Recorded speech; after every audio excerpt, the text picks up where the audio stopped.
Les supporters de Ligue 1 se divisent en deux catégories.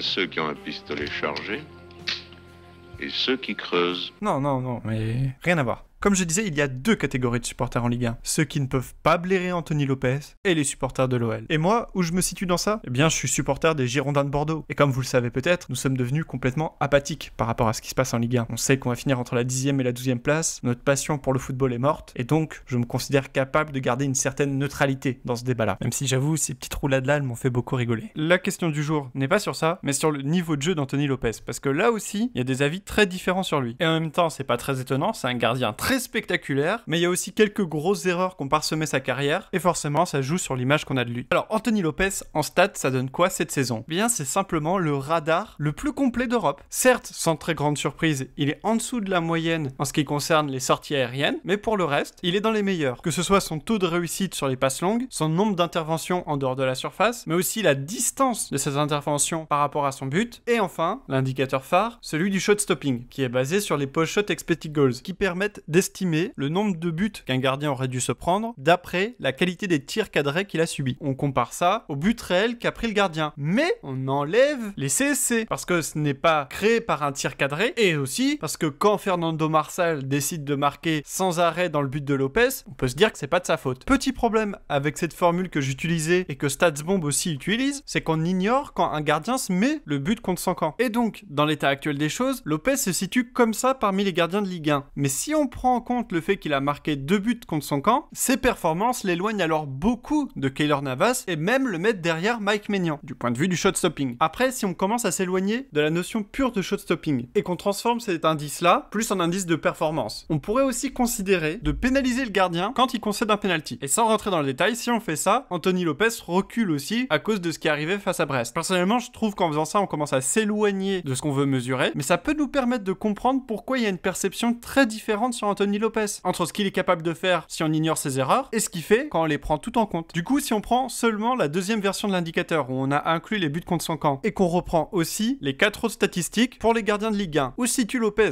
Eh bien, il reste solidement ancré comme un top 3 des gardiens en Ligue 1. Navas a probablement une avance décisive en ce qui concerne sa capacité à arrêter des tirs, simplement. Mais j'aimerais revenir sur une autre statistique qui peut être étonnante. Sur la précision des passes longues, on voit qu'en Ligue 1, Navas et Anthony Lopez sont loin devant les autres. Et en particulier, loin devant Mike Maignan. Est-ce que ça veut pour autant dire qu'ils ont un meilleur jeu au pied que Maignan ? Je ne pense pas. Lopez et Navas, quand ils vont faire des passes longues, en général, ça va être la passe relativement facile pour trouver le latéral libre. Alors que Maignan a beaucoup plus souvent consigne d'allonger pour que Lille joue les seconds ballons. Et ça forcément, ça mène à un taux de réussite sur les passes longues plus faible. Je pense que c'est assez net que Maignan est plus à l'aise sous les situations sous pression pour relancer le jeu de son équipe. Bref, faut garder un regard critique par rapport aux statistiques, mais malgré ça, je pense que sur la saison actuelle, Lopez est un gardien top 3 de Ligue 1 et que seul Navas a vraiment une longueur d'avance sur lui. La vérité d'une saison, c'est intéressant, mais ce qu'il est encore plus, c'est est-ce que le joueur confirme dans la durée ? Du coup, on peut se demander est-ce que Lopez, les saisons précédentes, avait déjà ce niveau-là ? Et la réponse est non. Habituellement, il joue à un niveau quand même un peu inférieur à ça, en particulier il y a 2 ans, mais c'est aussi vrai pour Navas et Maignan, qui n'avaient pas forcément ce niveau-là la saison dernière en championnat. En 2019-2020, les meilleurs c'était Edouard Mendy, mais il est parti à Chelsea, Predrag Rakovic, mais cette année, il est dans le creux totalement, Gauthier Larsonneur, qui déjà la saison dernière, comme j'en ai parlé en vidéo, baissait de niveau, et enfin celui qui semblait devenir le mur de la Ligue 1, c'était Walter Benitez, même si son jeu au pied est pas rassurant, on va dire, pour être gentil. Mais lui aussi, cette année, il sous-performe un peu par rapport aux standards qu'il avait mis en place depuis 2 saisons. Finalement, le seul gardien qui faisait vraiment une bonne saison et qui confirme cette saison, c'est Alexandre Oukidja. Et sur la saison en cours, Lopez quand même a une longueur d'avance. Je me sens obligé de préciser pour Steve Mandanda. Il apparaît pas ici, mais il est juste en dessous des gardiens mentionnés, il fait des perfs tout à fait corrects, voire plutôt pas mal. Bref, ce qu'il faut retenir, c'est que cette saison, Anthony Lopez est peut-être en train de passer enfin le cap supplémentaire, et qu'en Ligue 1, l'autre gardien qui est peut-être en train de le faire, c'est Mike Maignan. Bien sûr, il faut qu'il confirme ça jusqu'à la fin de la saison. Avant de vous quitter, je vous informe que je participe au projet Copa Arena. C'est une application disponible sur Android et iOS. Il y a un abonnement de 4 € par mois, mais il y a énormément de contenu fait par des gens excellents. Il y a tous les gars de l'équipe de Vue du Banc, Elias Bailif, Maxime Vandrel d'Ultimo Dies, et personnellement, je travaille surtout avec Julien Julien Asunsao du site côtestade.fr et ensemble on vient de réaliser là un entretien d'1 heure avec Paul Lannes. Donc ça typiquement c'est un contenu qui serait impossible sur ma chaîne, j'ai pas ce genre de contact comme vous en doutez. En plus de ça, il y a plein d'articles écrits, personnellement j'en ferai un par mois et le premier d'ailleurs il a été sur les post-shot expected goals. Globalement la chaîne ne sera pas abandonnée pour autant, je pense juste que au lieu d'avoir 29 vidéos comme l'année dernière, on sera plus proche des 20, c'est-à-dire une vidéo toutes les 2-3 semaines, le rythme que j'avais justement là en fin d'année. Bref, il me reste à vous dire bonne année et à bientôt dans une prochaine vidéo.